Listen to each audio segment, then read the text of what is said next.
وەرکشۆپی کارکردن لەسەر دەستورێک بۆ هەرێمی کوردستانە.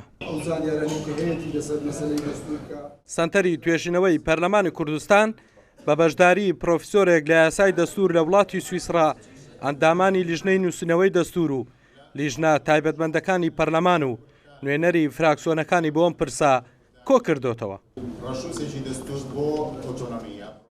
بەشێک لە ئەندامانی پەرلەمانی کوردستان پرسی نەبوونی هەرێمی کوردستان بە خاوەنی دەستور بۆ ڕێگنەکەوتن لەسەر سیستەمی سیاسی سەرۆکایەتی ئەم پەرلەمانی دەگەڕێنەوە.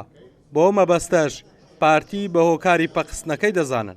بڕیار بوو لەم خولەی پەرلەمانی کوردستان جارێک کەلیژنەکەی بۆ دووبارە بکرێتەوە بنووسرێتەوە بەداخەوە کۆتایی خولەکەیە جارێکەش ئەم هەنگاوە نەندرا بێگومان لە هەرێمی کوردستان کێشە و جیرروگرفە لەسەر ئەم سیستەمە سیاسیە هەموو جارەکان لە نێوان بە تایبەتی ینی پارتی دموکراتی کوردستان دروستی دەکات. بەداخەوە لە خولی پێش و گرفت دروست بووە نەتوانرا بۆ بەهۆی داخستنی پەرلەمان لە خولی پێش و نەتوانرا لیژنەی نووسینەوەی دەستور کارەکەی بە ئەنجام بگێنن. ئەندامێکی فراکسیۆنی پارتیش لە پەرلەمان دەڵێت لەگەڵ سازان و لێکتێگەیشتنن لەسەر ئەو پرسانەی کا گرنگن و پەیوەندیان بە هەموو چوینی و توێژەکانەوە هەیە.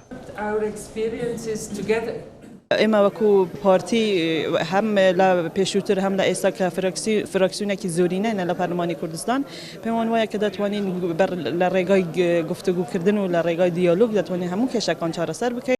بڕیارە دوای کۆتایی هاتنی وەرکشۆپەکە راپۆرتێک لە سەرابوون و گرنگی دەستور لە هەرێمی کوردستان ئاراستەی دەستەی سەرۆکایەتی پەرلەمانی کوردستان بکرێت. ئەڵگورد ئەحمەد کورساد نیوز هەولێر.